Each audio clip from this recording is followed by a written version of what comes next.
everyone! I'm really excited about a couple new stamp sets that I just got from Little Acres Creations, and I couldn't wait to use them to make some cards and share them with you.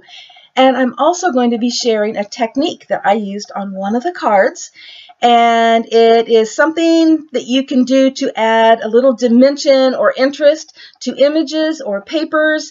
And I've heard it called the puff technique, and I've also heard it called selective embossing, and it may even have another name.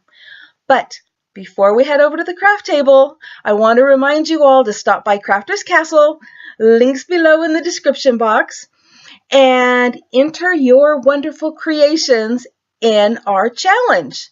We have monthly challenges, and there's always a prize. And it doesn't matter what type of crafting you do or what skill level, you are invited to enter. Okay, now let's head on over to the craft table. First, I'll show you the stamp sets that I got.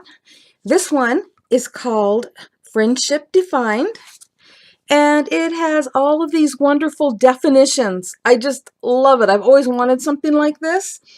And so each of these words has a definition, but each of these main words like love, friendship, and happiness is a separate stamp so that you can use it by itself if you want, which really makes this a versatile set. And it also has all these cute little tiny stamps on here that are just awesome. So lots of things you can do with this one. And the other one I got is called Berry Sweet, and it is berry sweet. I love teddy bears. I used to collect them, and this teddy bear is so adorable. Oh my gosh, I love it. And it comes with all these little sentiments that happen to fit in the heart. So you stamp the heart, and then you can stamp the sentiment in it, and you can use it by itself, or you can use this little string stamp here and make it into a balloon. It even has a little present and a little heart. So this is just a sweet, sweet set. And now I'm going to show you what I made with these. So this is going to be a quick little share. I'm not going to go into details on how I made the cards. I just wanted you to see what I made with those stamp sets. And this one I used the friendship definition, and I'm going to be using this as a thank you card for someone special, but I'm not going to say who because she might be watching. But I wish I could get this to focus. Oh, there we go. I just wanted you to see that the words print out beautifully. They don't print out, they stamp out beautifully. And I really like that because you can read every word on the definitions. So it's really cool. And here is another one using the heart definition. And I don't know if I'm going to save this for next Valentine's Day or if I'm going to give it to my husband just because I love him. But it would make a really sweet Valentine. And this one here actually is for my hubby. His birthday is coming up, and so is Father's Day. And I just wanted to let him know that I love him very much, and that it's just so cute. I just love this bear. I just love it.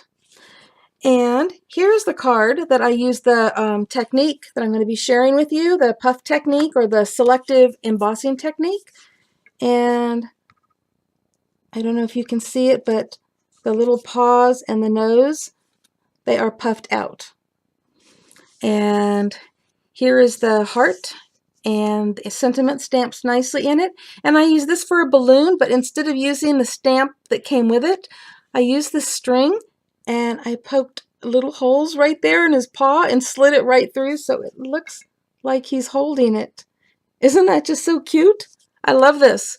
And before I show you that puff technique or the selective embossing technique, I thought I'd point something else out to you. So I stamped the bear, well, I cut him out too.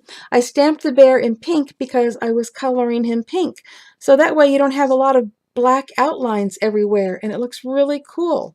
And I did the same thing with this one. I was coloring him brown, so I stamped him in brown. And in the one you're going to see in a minute, I stamped in blue because I was coloring it blue.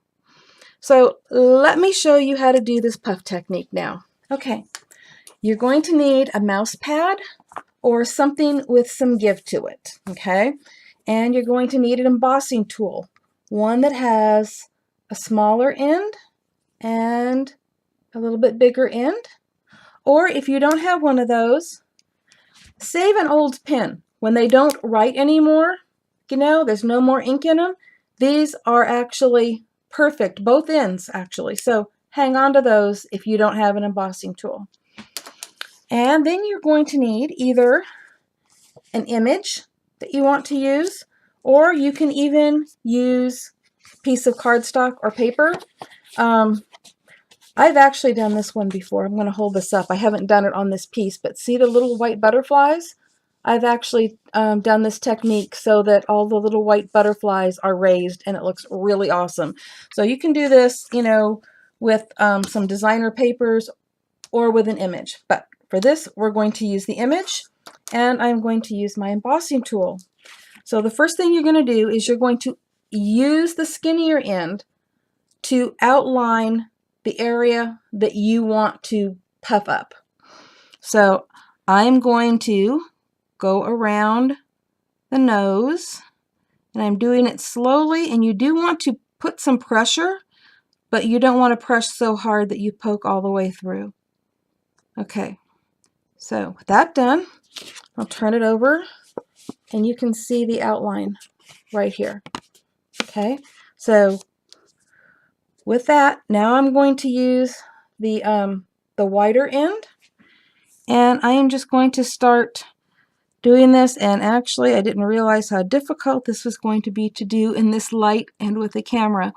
But gently move that round end in circles around the edges and the center of that area. Okay, and so the back side now looks like that, and the front side now has a cute little nose that stands up. Let me see if I can just get this turned sideways enough for you to see that. I am hating this. I can't get it on camera really good. Oh, maybe there you could see it a little bit. So it's really easy, and you can always, you know, give it a little bit more depending on how much. Just, you know, experiment, find out what works for you. But I absolutely love the effect. And I did the same thing with his little paws down here. So just go around them, outline them just like that, so that when you turn it around, just like before, you now see the little outlines. And that tells you exactly where you're going to take this end. Tell you what, let me try to get the camera a little bit closer. Just hold on a second. I'm not sure if this is going to help any, getting it any closer like this. But again, I'm just going to go around like this. Kind of make sure that you do the middle. I always like to do the outside edge first, just kind of as a guide, and then work it around. I'm going to show you, you can see the difference, how this one is in deeper and this one that hasn't been done yet isn't.